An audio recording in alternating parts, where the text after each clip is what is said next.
Good morning students, myself Ravi Sharma. और आज हम इस ऑनलाइन की दुनिया में फिजिक्स सब्जेक्ट को स्टडी करने जा रहे हैं। तो 12th क्लास आरबीएसई सिलेबस में जो फिजिक्स एनसीईआरटी के अकॉर्डिंग दी गई है उसमें टोटल 10 यूनिट है, 10 यूनिट है। 10 यूनिट को आगे 17 चैप्टर्स में डिवाइड किया गया है। और टोटल जो मार्क्स होते हैं फिजिक्स के पेपर में, फाइनल एग्जाम में, 12th के फाइनल एग्जाम में 56 मार्क्स होते हैं। और ये टोटल 10 यूनिट इन 56 मार्क्स में डिवाइड है। तो देखो, टोटल यूनिट है, टोटल चैप्टर 17 और टोटल मार्क्स 56 यूनिट नेम और मार्क्स को अगर अपन डिवाइड करें तो टोटल 10 यूनिट में पहले यूनिट का नाम है इलेक्ट्रोस्टैटिक्स। हिंदी में उसका नाम बोला जाएगा स्थिर वैद्युतिकी, जो 4 चैप्टर को कवर करती है। पहली यूनिट 4 चैप्टर को कवर करती है, 4 चैप्टर। और टोटल मार्क्स उन 4 चैप्टर मीन्स फर्स्ट यूनिट के होते हैं 7 मार्क्स। इसी प्रकार सिमिलरली सेकंड जो यूनिट है उसका नाम है करंट इलेक्ट्रिसिटी, धारा वैद्युतिकी, जो 5 मार्क्स कवर करती है। इसमें 2 चैप्टर है। इसी प्रकार थर्ड जो यूनिट है वो है magnetic effect of electric current, विद्युत धारा के चुंबकीय प्रभाव, जो 5 नंबर की है। फोर्थ यूनिट है magnetism and properties of magnetic substance, चुंबकत्व एवं चुंबकीय पदार्थों के गुण, ये 3 नंबर की है। पांचवी जो यूनिट है वो है electromagnetic induction and alternating current, AC current, विद्युत चुंबकीय प्रेरण एवं प्रत्यावर्ती धारा, ये 7 नंबर की है। छठवीं यूनिट है ऑप्टिक्स, प्रकाशिकी, 9 नंबर की यूनिट है। 7वीं यूनिट है photo electric effect and matter waves, विद्युत प्रकाश विद्युत प्रभाव व द्रव्य तरंगे, 4 नंबर की यूनिट है। 8वीं जो यूनिट है वो है एटॉमिक एंड न्यूक्लियर फिजिक्स, परमाणविक एवं नाभिकीय भौतिकी, जो 6 नंबर की यूनिट है।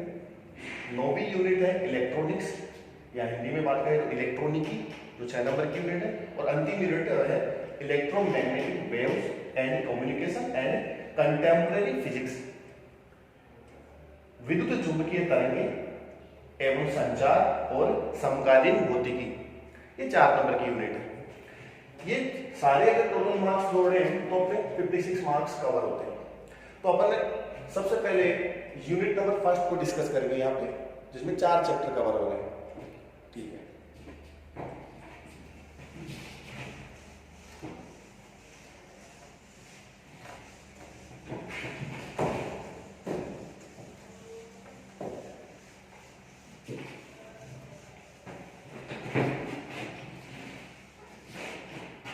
तो सबसे पहले यूनिट का अपना नाम देखें तो वो है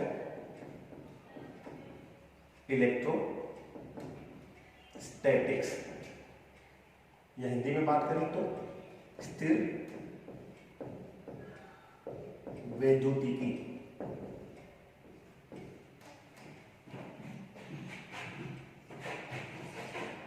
इसमें 4 चैप्टर है, टोटल मार्क्स है इसमें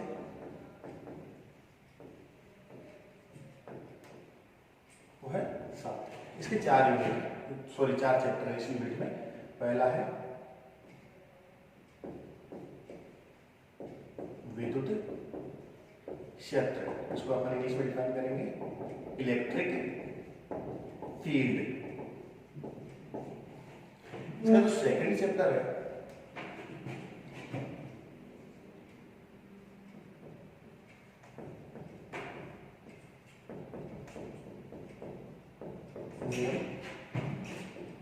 एवं उसके अनुप्रयोग, गॉस लॉ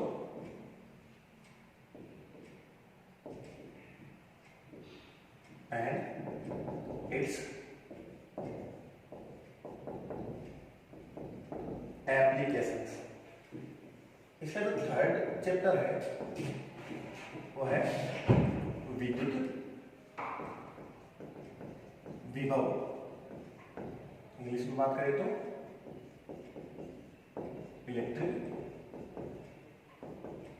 पोटेंशियल। और इसका पहली यूनिट का जो लास्ट चैप्टर है, चैप्टर नंबर 4, वो है संधारित्र एवं धारिता। ये सिंपल इसको धारिता से भी अपन डिफाइन करके पढ़ सकते हैं। इसको बोलेंगे अपन इलेक्ट्रिक कैपेसिटेंस। ये 4 चैप्टर मिलकर 7 नंबर को कवर करेंगे। इस 4 चैप्टर में अपन फर्स्ट चैप्टर देखेंगे विद्युत क्षेत्र। सबसे पहले इसी को डिस्कस करेंगे, लेकिन उसको डिस्कस करने से पहले अपने को पता करना पड़ेगा कि इलेक्ट्रोस्टैटिक्स है क्या आखिर, और इसमें अपन किस चीज की स्टडी करेंगे। तो इसकी डेफिनेशन अपन रटेंगे नहीं, अपने आप केवल इस नाम को देख के जनरेट कर लेंगे, बना लेंगे।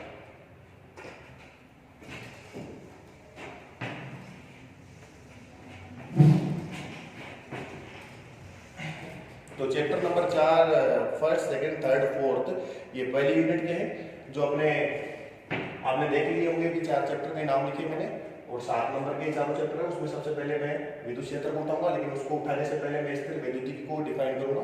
देखना जरा, स्थिर वैद्युतिकी जो नाम है वो अपने आप में 2 नामों से या 2 शब्दों से मिलकर बना है, स्थिर और वैद्युतिकी।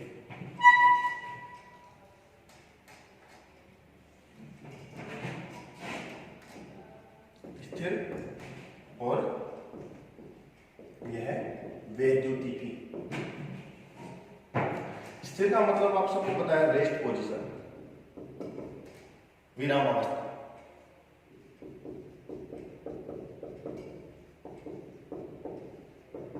और वैद्युतिकी का मतलब होता है, इंग्लिश में इसको बोले तो इलेक्ट्रोस्टैटिक्स। स्टैटिक्स स्थिर के लिए काम में है और इलेक्ट्रो काम में है वैद्युतिकी के लिए। या इसको अगर अपन डिफाइन करें आगे, तो वैद्युतिकी का जो संबंध निकलेगा वो निकलेगा आवेश से संबंधित।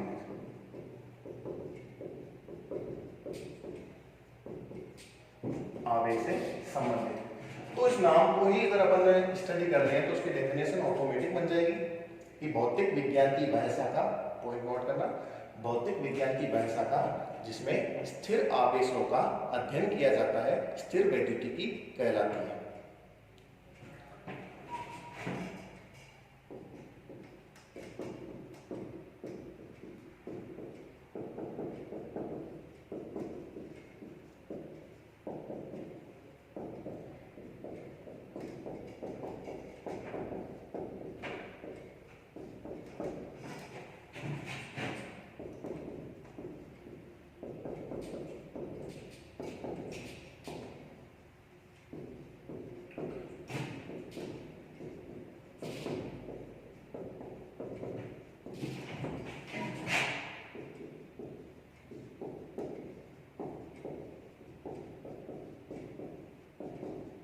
कहलाती है,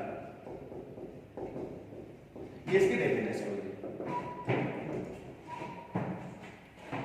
अब चलो स्थिर अवस्था को तो अपन जान लेते हैं। स्थिर अवस्था मतलब रेस्ट पोजीशन, जिसमें वेलोसिटी या एक्सेलरेशन 0 माना जाता है। अगर अपन बात करें वैद्युतिकी की, तो वैद्युतिकी का संबंध निकल के आता है आवेश से, जिसको अपन आगे थोड़ा बहुत डिस्कस करेंगे। आवेश क्या है, आवेश से किस प्रकार से आगे स्टडी करेंगे अपन, आवेश से क्या क्या प्रभाव उत्पन्न होते हैं, वो सब चीजें अपन डिटेल में स्टडी करेंगे। तो आप जान चुके हो कि भौतिक विज्ञान की वह शाखा जिसमें स्थिर आवेशों का अध्ययन किया जाता है स्थिर वैद्युतिकी कहलाती है। तो आगे बढ़ेंगे अपन।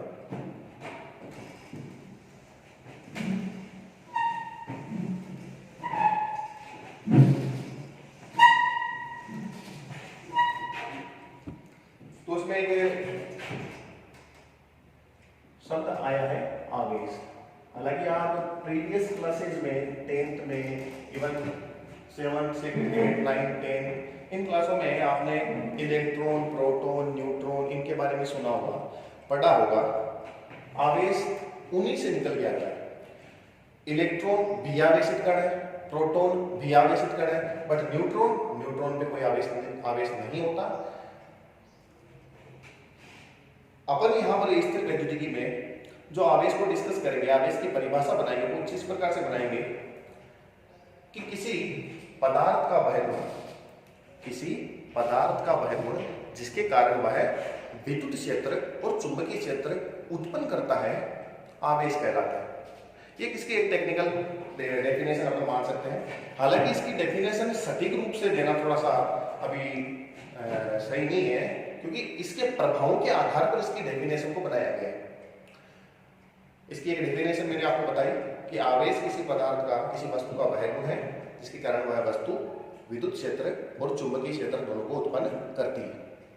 ठीक है, एक डेफिनेशन इसकी ये हुई। दूसरी डेफिनेशन इसकी अगर अपन बोले, आवेश किसी वस्तु का वह गुण है जिसके कारण वह वस्तु अन्य हल्की उदासीन वस्तुओं को अपनी ओर आकर्षित करने लग जाती है।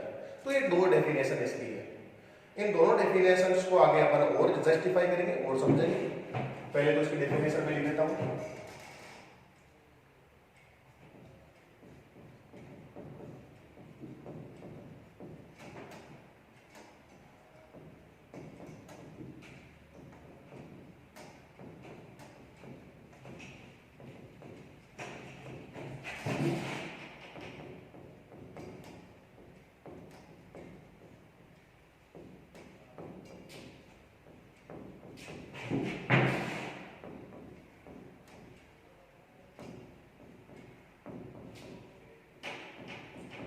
विद्युत क्षेत्र और चुंबकीय क्षेत्र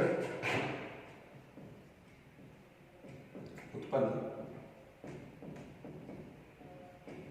करती है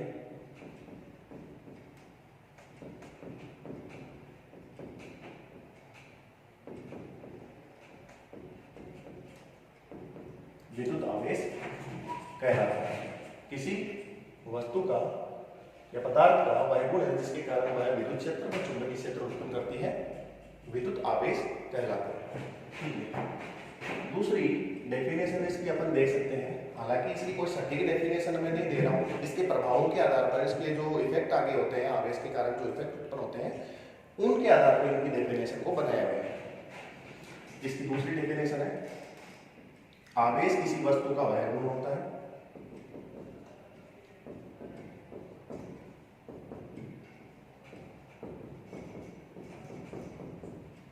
जिसके कारण वह वस्तु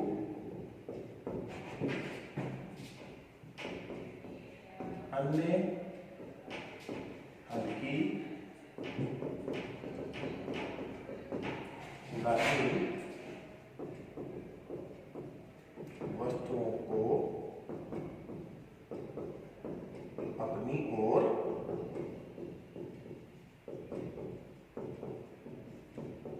आकर्षित करती है। एक डेफिनेशन, दूसरी डेफिनेशन यहाँ पे लिखी हुई है। किसी वस्तु का वह गुण जिसके कारण अन्य हल्की उदासीन वस्तु को अपनी ओर आकर्षित करती है, वह गुण ही कहलाता है उस वस्तु का आवेश।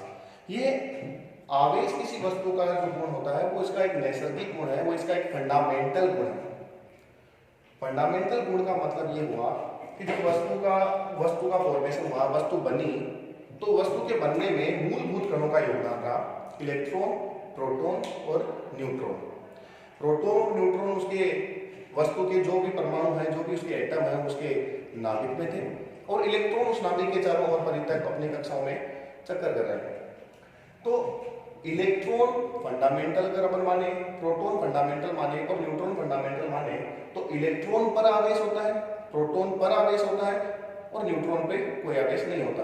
तो अगर वस्तु के अंदर इलेक्ट्रॉन प्रोटॉन है तो डेफिनेटली उस वस्तु पर आवेश है।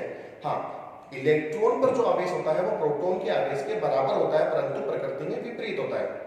तो अगर किसी वस्तु के परमाणु के अंदर प्रोटॉन पर आवेश इलेक्ट्रॉन पर आवेश के बराबर और प्रकृति में विपरीत है तो वो बैलेंस पोजीशन में है, उसके ऊपर नेट जो चार्ज है वो शून्य है।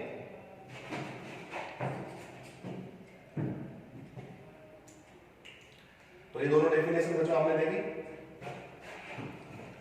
आवेश की अनुभूति व्यावहारिक जीवन में कैसे होती है उसको अपन डिस्कस करते हैं।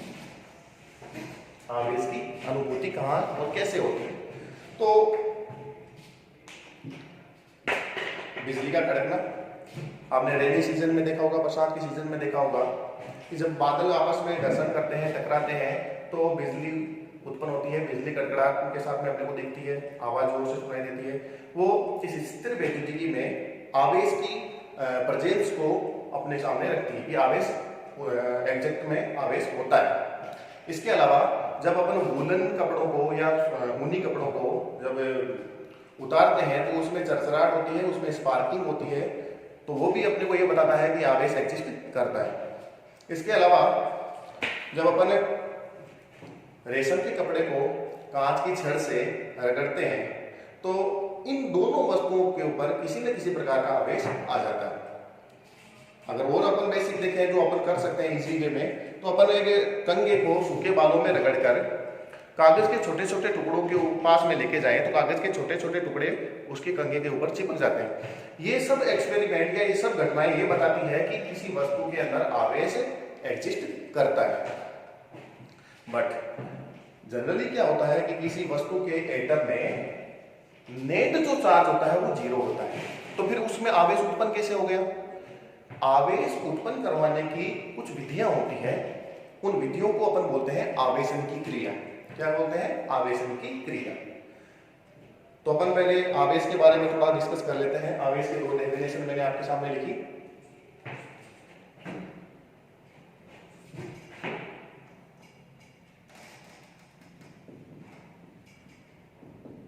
आवेश के प्रकार, मैं इसकी ज्यादा हिस्ट्री नहीं आपको बता रहा हूं, आवेश के प्रकारों पे चलते हैं।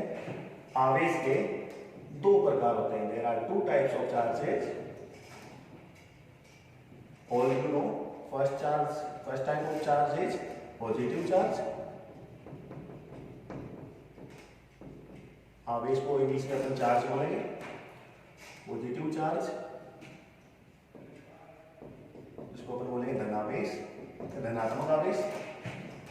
और दूसरा जो टाइप होता है वो होता है नेगेटिव चार्ज।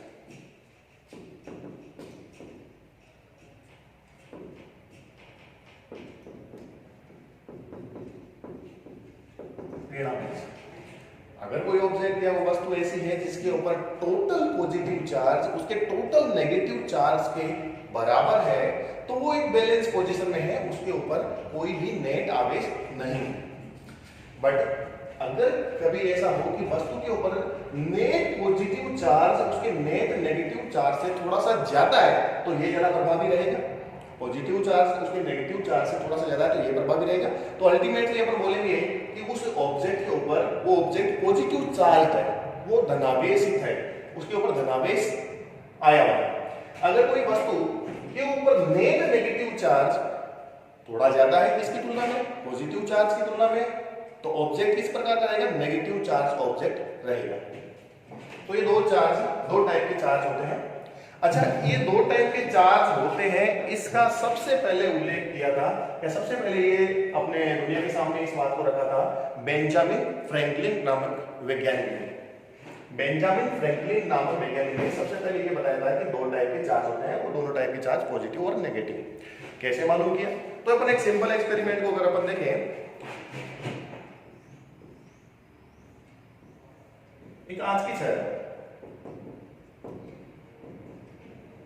ग्लास बोर्ड है, कोई रेशम का कपड़ा है। अगर इन दोनों को अपन घर्षण करवाएं या रगड़े, इनका फिजिकल कांटेक्ट करवाएं या रगड़े, तो कुछ ना कुछ अन्योन्य क्रिया ऐसी होती है कि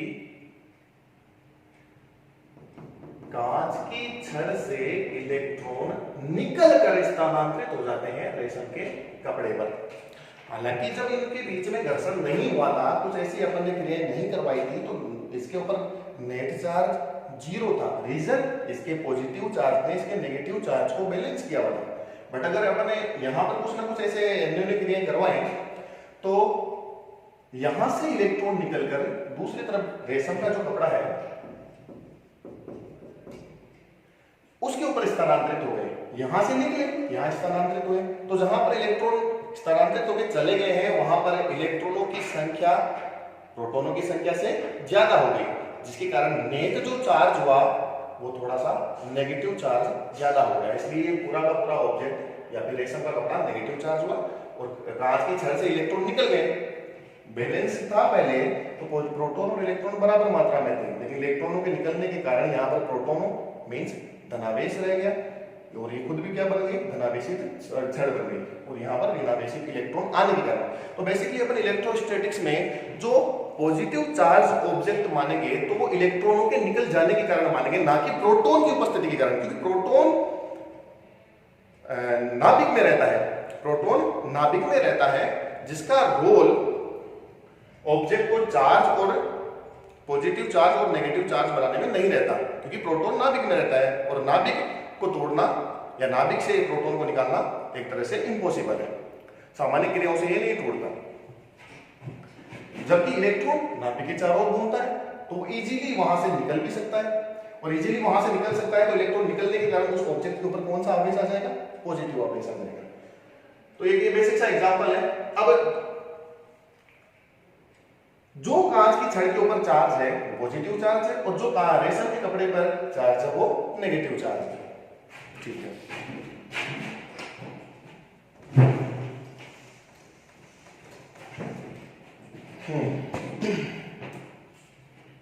तो कुछ बेसिक प्रॉपर्टीज है, कुछ महत्वपूर्ण तथ्य अपन मान लेते हैं चार्ज से रिलेटेड। समान प्रकृति के चार्ज, समान प्रकृति के आवेश हमेशा एक दूसरे को प्रतिकर्षित करेंगे। Like charges will always repel each other, एक दूसरे को हमेशा प्रतिकर्षित करेंगे। कौन से प्रकार के, जो एक ही प्रकार के, एक ही प्रकृति के, जैसे धनावेश धनावेश एक दूसरे को प्रतिकर्षित करेंगे, ऋणावेश ऋणावेश एक दूसरे को प्रतिकर्षित करेंगे। इसके अलावा अगर अपन उसको उल्टा बोले, विपरीत प्रकृति के आवेश या अनलाइक चार्जेस, डिफरेंट जो नेचर के चार्जेस होते हैं वो एक दूसरे को हमेशा अट्रैक्ट करते हैं। जैसे पॉजिटिव और नेगेटिव चार्ज हमेशा एक दूसरे को अट्रैक्ट करेंगे, ऐसा होता है। ये अपन खुद प्रैक्टिकली भी कर सकते हैं। जैसे मैंने अभी बताया कि कांच की छड़ को रेशम के कपड़े से अपन ने घर्षित करवाया तो रेशम के कपड़े पर ऋणावेश थे और कांच की छड़ पे धनावेश। तो इसी प्रकार दो कांच की छड़ अपन ले लेते हैं, घर्षित करवाएंगे रेशम के कपड़ों से, तो दो समान प्रकृति के आवेश उनके ऊपर आए हुए हैं।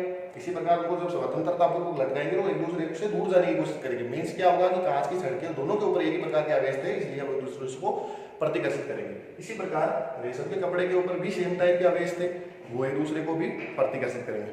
लेकिन कांच की छड़ और रेशम के कपड़े को जब अपन स्वतंत्रता पूर्वक लटका देंगे तो वो एक दूसरे को अट्रैक्ट करेंगे। रीजन क्या, उनके ऊपर अनलाइक चार्जेस है, डिफरेंट नेचर के चार्जेस उनके ऊपर हैं। तो आपको ये बात ध्यान रखनी है कि पॉजिटिव पॉजिटिव हमेशा एक दूसरे को प्रतिकर्षित करेंगे, नेगेटिव नेगेटिव हमेशा एक दूसरे को प्रतिकर्षित करेंगे, बट पॉजिटिव नेगेटिव हमेशा एक दूसरे को अट्रैक्ट करेंगे। ठीक है, अब आगे बढ़ते हैं अपन।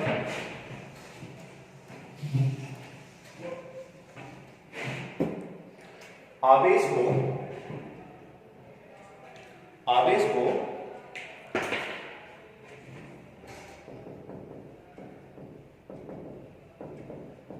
कैपिटल क्यू या स्मॉल क्यू से व्यक्त किया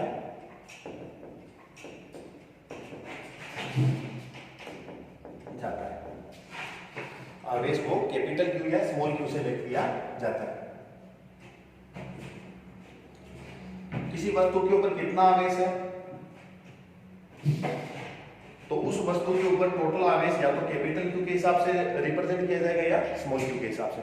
बट ध्यान रखना, ये केवल आवेश को रिप्रेजेंट या व्यक्त करने का सिंबल है, उसका मात्रक नहीं है। कई बच्चे इस बात में कंफ्यूज होते हैं, 10% 15% बच्चे इस बात में कंफ्यूज होते हैं कि उनका मात्रक में और उनके प्रतीक में व्यक्त करने का जो सिंबल है उनमें कंफ्यूज हो जाते हैं।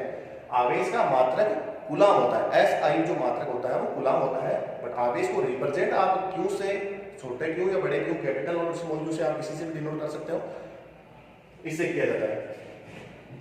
आवेश का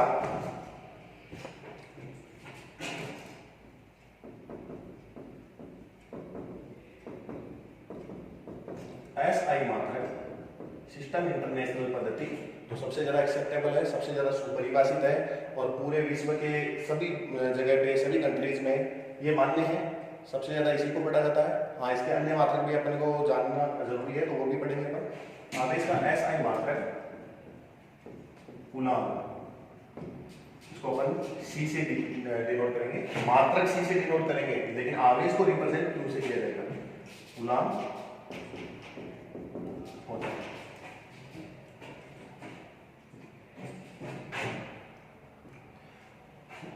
किसी वस्तु पर कितना आवेश है, 5 कूलाम है, 10 कूलाम है, 20 कूलाम है, 50 कूलाम है। आवेश एक ऐसी भौतिक राशि है जिसका दिशा से कोई लेना देना नहीं है, इसलिए अपन बोलेंगे कि आवेश एक अदिश राशि है। यह अदिश राशि है। अन्य मात्रकों की बात करें,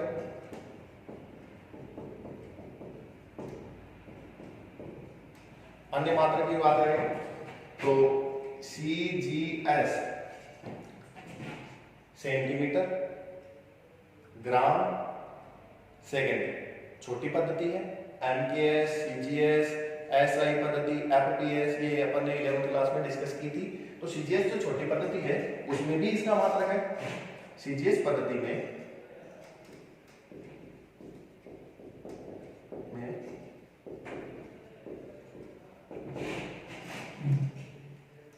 आवेश का मात्रक ES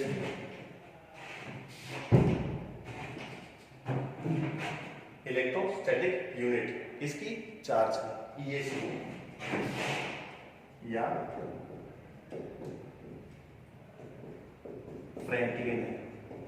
CGS पद्धति में इसका मात्रक ESU या फ्रैंकलिन है। अब एक संबंध है अपने को ध्यान में रखना है, एक कूलाम जो SI पद्धति जो बड़ी पद्धति है, MKS पद्धति का संशोधित रूप है, कूलाम एक SI पद्धति का मात्रक है, उसमें और CGS पद्धति के मात्रक में क्या संबंध है वो अपने को थोड़ा जानना जरूरी है। तो वो है एक कूलाम बराबर होता है 3 × 10⁹ फ्रैंकलिन बोल सकते हो CGS पद्धति के मात्रक को, या ESU लगा सकते हो ESU। तो ये कुछ मात्रक है वो अपने को ध्यान में रखना है। इसके अलावा जो अन्य एक मात्रक अपन और देखेंगे जो अपने क्वेश्चंस में भी आते हैं, वो ज्यादा अपने को देखने को मिलेंगे। तो वो चीज प्रकार से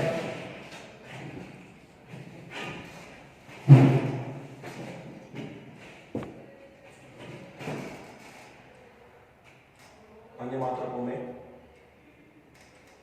एक मिली कूलाम, इसको अपन बोलेंगे 1 मिली कूलाम। ये मिली, माइक्रो, नैनो ये कुछ प्रतीक है, कुछ संख्याओं के प्रतीक है, वो अपने को ध्यान में रखना पड़ेगा। 1 मिली कूलाम जिसका मतलब होता है एक मिली का खुद का मतलब होता है 10⁻³ कूलाम। कूलाम को सी से रिप्रेजेंट करेंगे, आपको बताया। एक माइक्रो, ये जो सिंबल है वो म्यू है, म्यू म्यू ये जो सिंबल है वो भी एक संख्या को रिप्रेजेंट करेगा। अब इसको ओपन करके लिखेंगे या इसका समझने के लिए अपन बोलेंगे इसको एक माइक्रो कूलाम। इसका मतलब होता है, माइक्रो का मतलब होता है 10⁻⁻⁶ कूलाम। इसी प्रकार एक नैनो कूलाम, 1 नैनो, नैनो भी एक संख्या का ही प्रतीक है। बाकी कूलाम चलेगा यहाँ पे, होता है 1 × 10⁻⁹ कूलाम। इसी प्रकार एक पीको कूलाम,